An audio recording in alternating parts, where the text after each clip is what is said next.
भाषा शिक्षण यानी भाषा उपार्जन प्रक्रिया के बारे में जानेंगे। पिछले वीडियो पार्ट में हम लोगों ने भाषा शिक्षण, भाषा अधिगम के बारे में जाना था। इसमें आज हम लोग इसकी प्रक्रिया के बारे में जानेंगे, भाषा शिक्षण की प्रक्रिया। तो ये आज का आपका टॉपिक है जो है भाषा शिक्षण।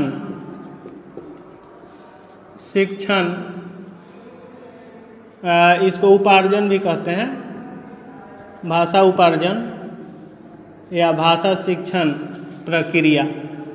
यहाँ पे लिखेंगे प्रक्रिया।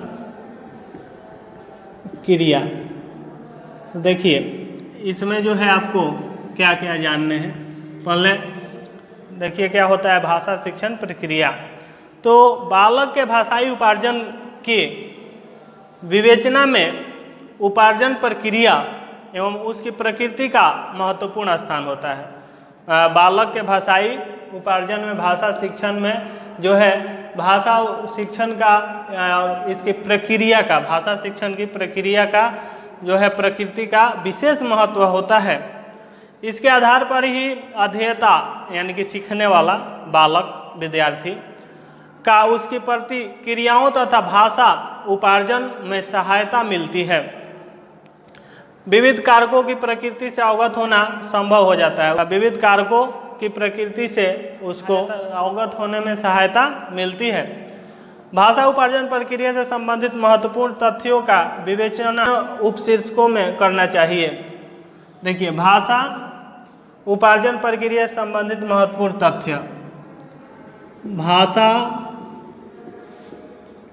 उपार्जन प्रक्रिया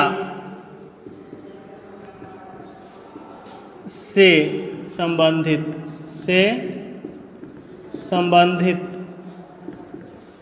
कुछ महत्वपूर्ण तथ्य के बारे में जानेंगे हम लोग। संबंधित तथ्य, तो इसमें देखिए पहला होगा आपका, पहला तथ्य है बालक की क्षमताएं तथा प्रयुक्त युक्तियां।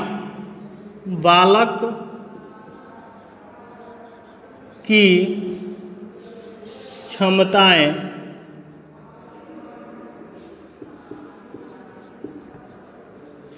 तथा प्रयुक्त, बालक की क्षमताएं तथा प्रयुक्त युक्तियां, टेक्निक्स जो होते हैं, युक्तियां। देखिए कोई भी युक्ति आप जब लगाते हैं किसी भी शिक्षण में, सिर्फ भाषा शिक्षण में ही नहीं, तो उसमें जो होता है युक्ति बालक की क्षमताओं के अनुसार ही लगाने चाहिए कि कौन से युक्ति से कौन सा बालक जो है जल्दी सीखेगा, कौन से युक्ति को ज़्यादा और अच्छे तरह से ग्रहण करेगा। अब हम लोग इसमें जाएंगे उपार्जन प्रक्रिया की प्रकृति। दूसरा है उपार्जन प्रक्रिया की प्रकृति। उपार्जन प्रक्रिया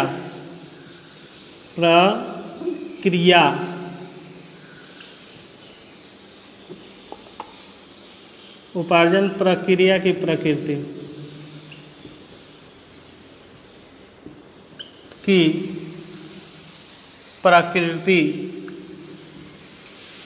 उपार्जन प्रक्रिया की प्रकृति। इसके बाद आगा आपका तीसरा, 3 नंबर में है पर्यावरण का योगदान। पर्यावरण का योगदान। देखिए भाषा उपार्जन में जो होता है ना, बालक के भाषा सीखने में, शिक्षण में पर्यावरण का योगदान भी महत्वपूर्ण माना गया है और योगदान होता भी है।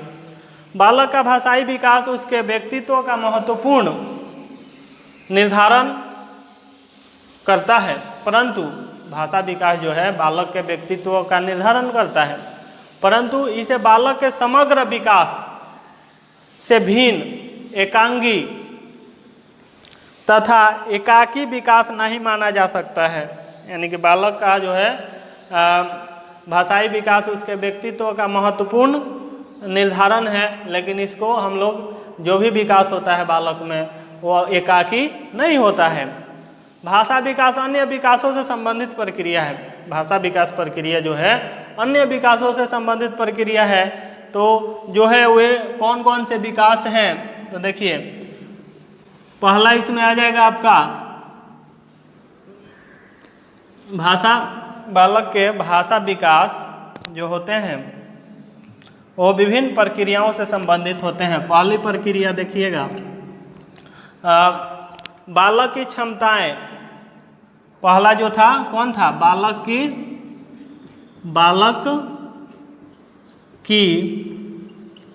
क्षमताएं, बालक की क्षमताएं तथा प्रयुक्त युक्तियां था ना, तथा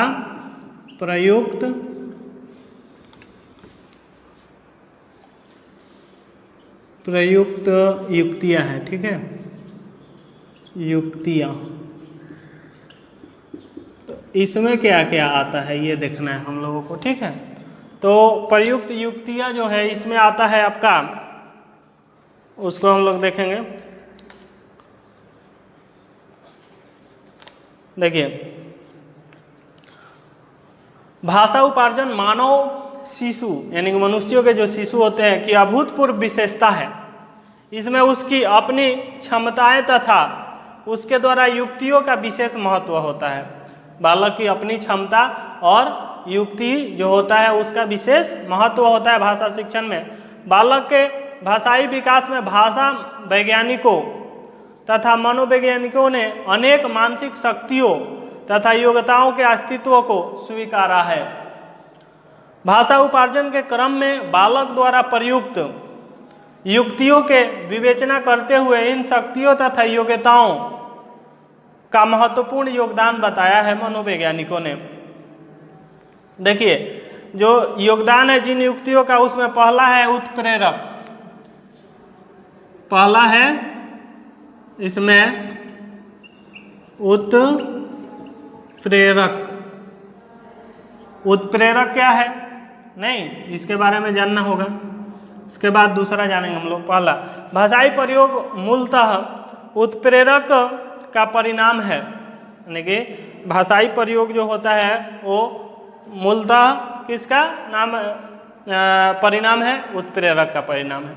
शिशु द्वारा कुछ ध्वनियों का सहज उच्चारण तथा क्रमशः भाषाई प्रयोगों पर अधिकार प्रस्तुत संप्रेषण के द्वारा, और संप्रेषण यानी कि अपने मन के बातों को भावों को व्यक्त करने के लिए संप्रेषण का माध्यम लेता है।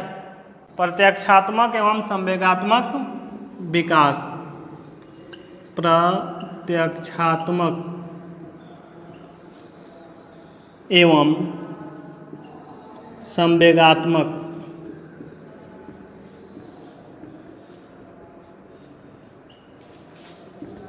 विकास। देखिए बालक के भाषा शिक्षण भाषा उपार्जन प्रक्रिया में प्रत्यक्षात्मक एवं संवेगात्मक विकास जो है बालक की क्षमताएं तथा प्रयुक्त युक्तियों में से एक है। ये भी बहुत आवश्यक चीज़ है बालक के भाषा उपार्जन प्रक्रिया में। अब इसके बाद आपका तीसरा है उपार्जन युक्तियाँ। उपार्जन युक्तियाँ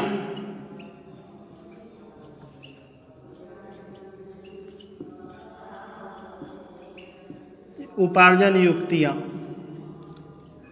देखिए क्या होता है कि पहला आपका क्या था उत्प्रेरक। तो उत्प्रेरक एक महत्वपूर्ण स्रोत परस्पर स्थापित करने की, यानी कि उत्प्रेरक जो है उत्प्रेरणा काम करता है बच्चों को भाषा शिक्षण में।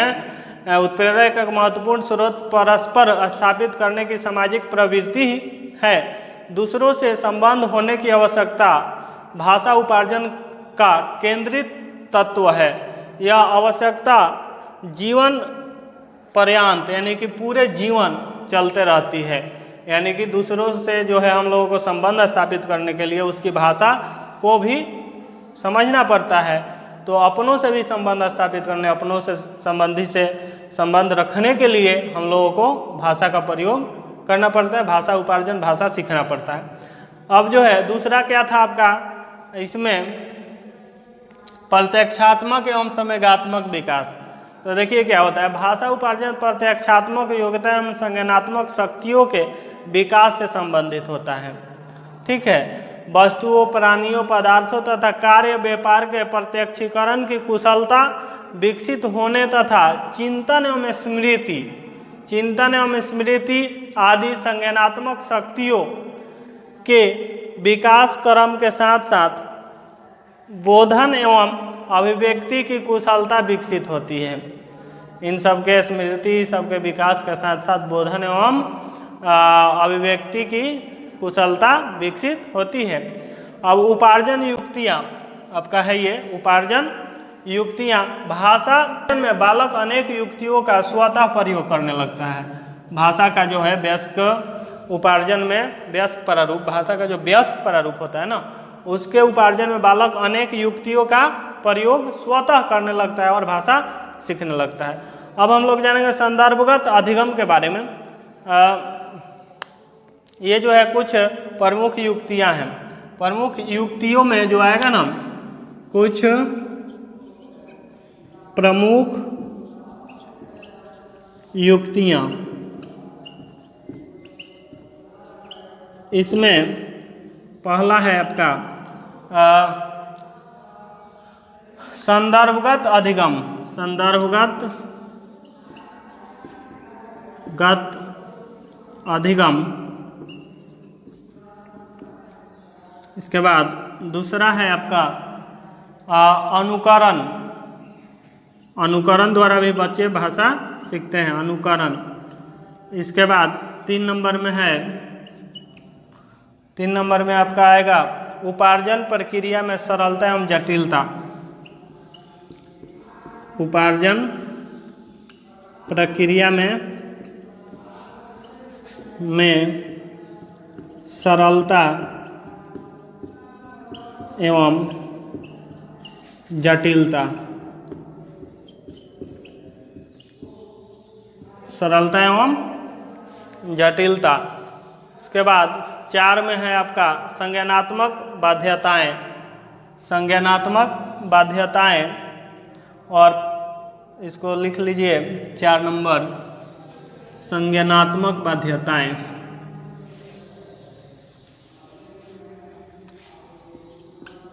चार है ना, संज्ञानात्मक बाध्यताएं। 5 भी है आपका, 5 में है अभ्यास, 6 में बारंबारता एवं संक्षिप्तीकरण। 5 में अभ्यास और 6 में आपका बारंबारता। ठीक है, तो संज्ञानात्मक बाध्यताएं न है, संज्ञानात्मक बाध्यताएं, वाह हो गया पे, बाध्यताएं। और इसके बाद है अभ्यास। भाषा उपार्जन में अभ्यास की भी बहुत महत्वपूर्ण भूमिका है। ठीक है, अनुकरण वाला हो गया, उपार्जन प्रक्रिया में सरलता जटिलता, इन सब का बहुत योगदान है। भाषा शिक्षण उपार्जन प्रक्रिया में जो है, उपार्जन प्रक्रिया में सरलता एवं जटिलता के अंतर्गत आप हम लोग अभी जो देख रहे थे, ये वाला एक संदर्भगत अधिगम। संदर्भगत अधिगम में जो है भाषाई विकास का केंद्रीय तत्व उपार्जन युक्तियाँ, ये जो है आपके 5 उपार्जन युक्तियाँ हैं, 6 उपार्जन युक्तियाँ हैं। इसमें क्या होता है कि पहले तो संदर्भगत अधिगम होता है, तो भाषा का प्रयोग विशिष्ट परिस्थितियों एवं संदर्भों में होता है। संदर्भगत जो आपका अधिगम है, ये कहता है कि भाषा का प्रयोग विशिष्ट स्थितियों एवं संदर्भों में होता है। बालक इन संदर्भों में ही भाषा का प्रयोग करना सीखता है, प्रयोगों को सुनता है और सीखता है। अब दूसरा है अनुकरण। भाषा सीखने में जो है बालक अनुकरण द्वारा भाषा सीखता है। इसके बाद आपका तीसरा है उपार्जन प्रक्रिया में सरलता एवं जटिलता। देखिए, उपार्जन प्रक्रिया जो होती है ना, भाषा शिक्षण प्रक्रिया, सरल हो सकती है या जटिल हो सकती है। ये भी प्रभावित करती है बच्चों के आपका भाषा शिक्षण में। संज्ञानात्मक बाध्यताएं, भाषा उपार्जन में संज्ञानात्मक बाध्यताएं भी जो हैं एक युक्ति ही है। उसके बाद अभ्यास, भाषा सीखने में उपार्जन में अभ्यास की महत्वपूर्ण भूमिका है। परिवार में माता पिता तथा अन्य सदस्यों के बीच शिशु भाषाई प्रयोगों को सहज रूप से क्या करता है, दोहराने की प्रक्रिया में संलग्न रहता है। जो बात ये सुनता है उसको बोलने का प्रयत्न करता है, बोलने का कोशिश करता है, इस प्रकार। इसके बाद बारंबारता संक्षिप्त बारंबारता जो है आपका ये लास्ट वाला 6 नंबर बारंबारता। भाषा उपार्जन भाषाई प्रयोग की बारंबारता बालक की भाषाई प्रक्रिया के विकास में सहायक होती है। जिन प्रयोगों की आवृत्ति निरंतर होती रहती है, जिन शब्द वाक्यों को बार बार वो सुनते रहता है, बारंबार बारंबारता होते रहती है, वो ज़्यादा उसके अध्ययन में कार्य करती है, ज़्यादा उसको सीखता है और याद रखता है। तो शब्दों के संदर्भ में अर्थ आदि के उपार्जन में प्रयोगों, जैसे मान लीजिए शब्द के संदर्भ में कोई शब्द बार बार यदि दोहराया जाए, उससे पढ़ाया जाए तो उसके मन मस्तिष्क में स्थिर हो जाता है। भाषा अधिगम में बालक की भूमिका, भाषा के माध्यम से सीखना, भाषा अधिगम में बालक की भूमिका भी होती है, ठीक है। भाषा उपार्जन में उपार्जक बालक की प्रमुख भूमिका है। भाषा उपार्जन में उपार्जक यानी कि भाषा उपार्जन की प्रक्रिया जो है ना, इसमें उपार्जक कौन कहलाएगा, जो सीखने वाला है बालक, उसकी बहुत ही भूमिका होती है। भाषा संप्राप्ति की प्रक्रिया में वस्तुतः सभी सहायक स्थितियों युक्तियों का संबंध अध्येता बालक से होता है, अतः उसकी भाषाई प्रक्रियाएं विशेष महत्व रखती है। वहीं विभिन्न प्रकार की प्राकल्पनाओं का गठन, संशोधन एवं परिवर्धन करता हुआ भाषा का व्यवहार करना सीखता है। बालक में भाषा सीखने की क्षमता जो होती है ना, वो जन्म से ही विद्यमान होती है। भाषा सीखने की क्षमता यदि जन्म से विद्यमान न रहे तो बालक भाषा कैसे सीखेंगे। तो उनमें जो होता है भाषा, मनुष्यों के बालक में खास करके मानव के जो शिशु होते हैं उनमें ये क्षमता पाई जाती है कि वो भाषा सीख सकते हैं और उनको सिखाया जाता है और इसे समाज में रखा जाता है तो वे अनुसरण द्वारा सीखते हैं। किसी शब्द को सुनते हैं तो उसको बोलने का कोशिश करते हैं। ऐसे ही बालक जो है भाषा सीखते हैं। उपार्जन प्रक्रिया की प्रकृति, तो भाषा उपार्जन प्रक्रिया स्वतः एक जटिल प्रक्रिया है। जटिलता की प्रमुख कारण एक और भाषाई प्रक्रिया की जटिलता तो दूसरी उपार्जन प्रक्रिया की जटिलता है। देखिए भाषा उपार्जन में सहायक विशेषताएं, भाषा उपार्जन में सहायक विशेषताएं, और इसमें जो होगा आपका, इसको हम लोग समझ लेते हैं एक डायग्राम। भाषा उपार्जन की कुछ सहायक विशेषताएं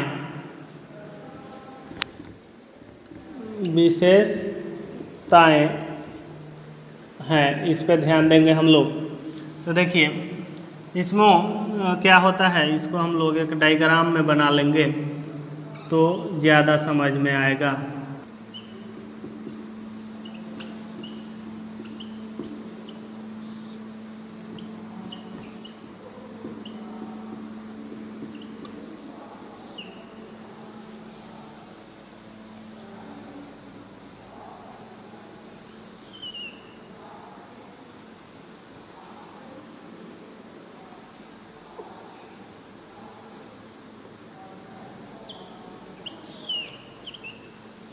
अब इसमें देखिए यहाँ से 1 2 3 4 कितना है, 1 2 3 4 5 6 है। 1 2 3 4 5 एक आपका लास्ट में आएगा यहाँ पे 6। तो देखिए पहला क्या है, प्रत्यक्षात्मक प्रमुखता। प्रत्यक्षात्मक प्रमुखता,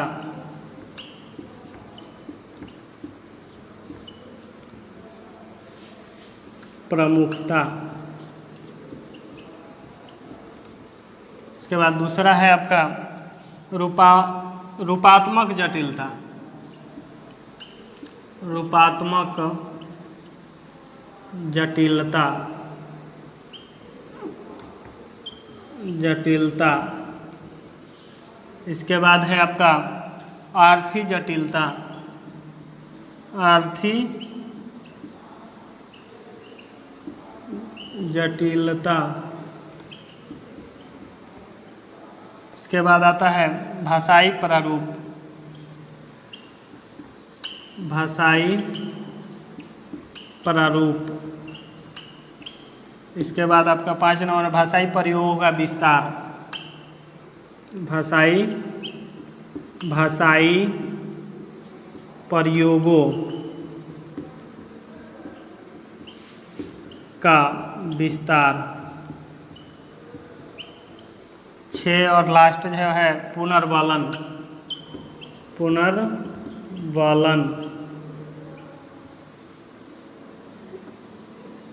पुनर्वलन है आपका लास्ट में।